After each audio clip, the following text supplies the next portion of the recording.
मागील 40 वर्षांपासून धनगर जात आम्ही अनुसूचित जमातीतील धनगड आहोत असा युक्तिवाद करत आम्ही आदिवासी आहोत हा दाखवण्याचा केविलवाणा प्रयत्न करत आहे।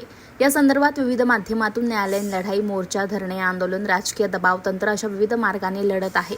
मात्र सत्य हे सूर्यप्रकाशाप्रमाणे सत्य असतं, ते लपून राहत नाही याची प्रचिती सर्वांना माहीत आहे। यात पुलोत सरकारचा 1979चा धनगर समाजाचा अहवाल केंद्र सरकारनं फेटाळलाय। महाराष्ट्र शासनाने TISS या मुंबईच्या संस्थेला धनगर जातीचा अभ्यास करण्यासाठी दिलेला अहवाल शासनाने अजूनही जाहीर केला नाही। न्यायालयीन प्रक्रियेतील मुंबई उच्च न्यायालयाचा निकाल सर्वोच्च न्यायालयाने कायम ठेवला।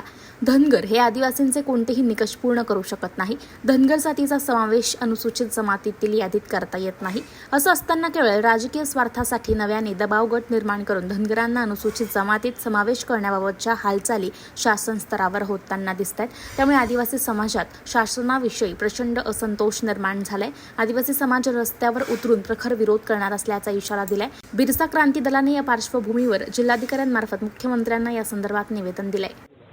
कलेक्टरला आम्ही धनगर जमातीला आदिवासींमध्ये टाकू नये असं मुख्यमंत्र्यांना आम्ही निवेदन दिलेलं आहे।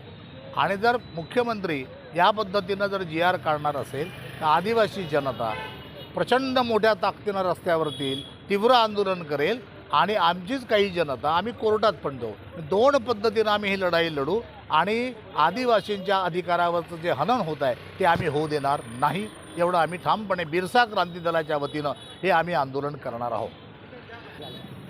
नाही, एक तर महाराष्ट्र सरकारला या पद्धतीचा आदिवासींमध्ये छेडछाड करण्याचा कोणताही अधिकार नाही। महाराष्ट्र सरकार किंवा कोणत्याही राज्य सरकारला SC आणि STच्या लिस्टमध्ये कोणतीही जात टाकता येत नाही, कोणतीही जात काढता येत नाही। त्यामुळे हे सगळं नियमबाह्य चाललेलं आहे आणि हे कोर्टामध्ये एक सेकंदही टिकणार नाही याने ज्या पद्धतीनं हे जे सुरू आहे ते। आणि म्हणून याच्या विरोधामध्ये आम्ही कोर्टात जाऊ आणि मैदानामध्ये उतरू आणि येणाऱ्या विधानसभेत सरकार जर आमचं सरकारने ऐकलं नाही तर येणाऱ्या विधानसभेमध्ये आदिवासी त्यांना पूर्णपणे हात दाखवल्याशिवाय राहणार नाही।